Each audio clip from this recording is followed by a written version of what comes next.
Apa pendapat sahabat jika ada orang yang melakukan bid'ah?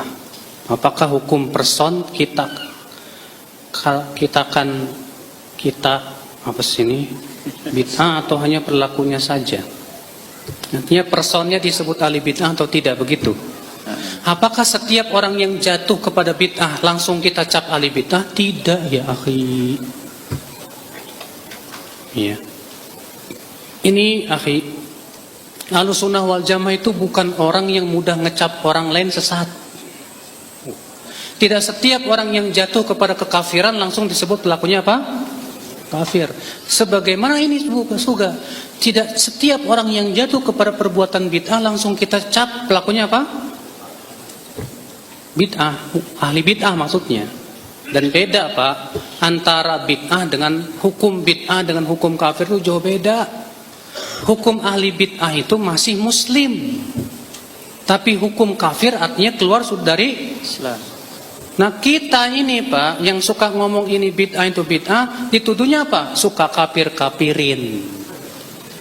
Ya Allah, saking gak pahamnya mereka tentang hukum antara bid'ah dengan kafir. Jauh berbeda ya. Ya. Kapan seseorang itu disebut ahli bid'ah?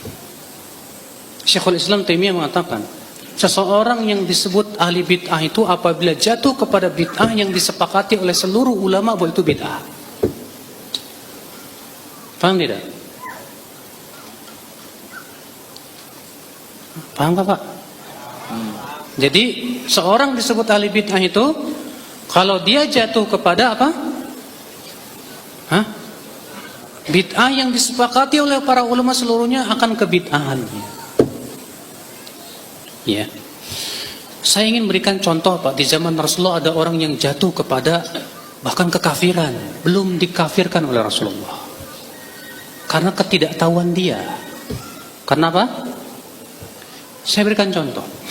Mu'ad bin Jabal dikirim oleh Rasulullah SAW ke Syam. Sepulangnya dari Syam, Mu'ad sampai di Madinah, di depan Rasulullah sujud ke Rasulullah. Sedangkan sujud kepada manusia dalam Islam itu termasuk kufur besar Pak.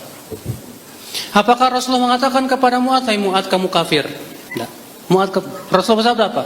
Hai Mu'ad, apa yang membuat kamu berbuat seperti itu? Rasulullah nanya dulu ke Mu'ad. Rupanya Mu'ad ada apa? Pemahaman. Kata Mu'ad apa? Hai Rasulullah, aku melihat di Syam orang-orang ahli kitab sujud kepada pendeta mereka. Dan aku berpikir kita kaum muslimin lebih berhak untuk sujud kepada Rasulullah. Itu rupanya alasan. Berarti Mu'ad sujud itu bukan karena keyakinan sujud itu apa? Boleh sujud kepada, tapi karena apa?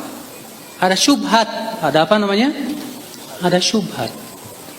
Maka Rasulullah pun menghilangkan dulu syubhatnya. Apa kata Rasulullah? Mu'ad, kalau aku perintahkan seseorang untuk sujud kepada orang lain, aku akan perintahkan seorang istri sujud ke suaminya.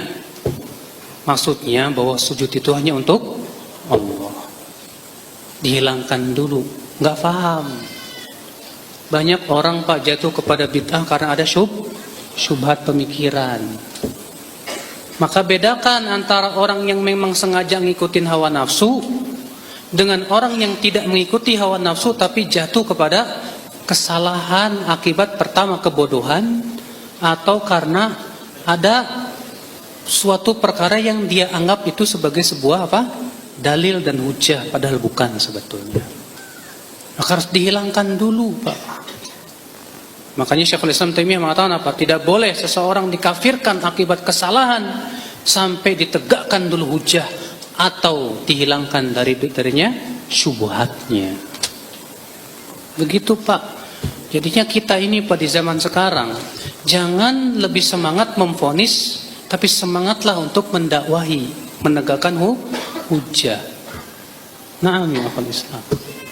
Iya. Udah gitu Pak, zaman sekarang ada lagi pemahaman begini, itu orang main bid'ahin aja ya, itu pengadilan akhirat kali. Pengadilan akhirat. Jadi dia menganggap Pak, kalau kita mencap itu bid'ah berarti pelakunya pasti neraka. Ini salah besar loh Pak. semua ahlu sunnah, semua ulama sepakat tidak boleh memastikan seseorang dari ahli kiblat sebagai penduduk surga atau neraka sampai kita yakin dia mati di atas apa. Iya. Bahkan Ibnu Taimiyah berkata apa? Orang yang terancam masuk neraka akibat kebid'ahan atau maksiat terkadang di hari kiamat tidak jadi masuk neraka.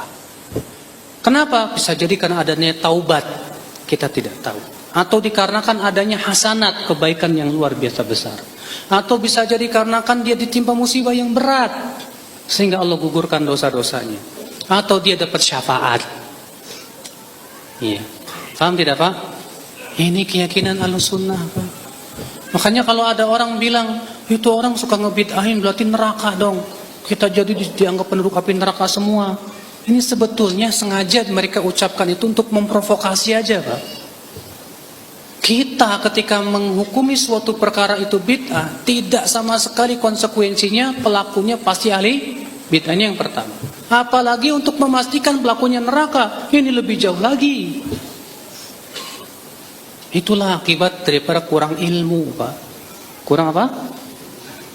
Ya kalau zaman sekarang kan sebutnya kurang apa? Kurang minum Ustaz. Kurang minum. Iya. Iya. Kurang air.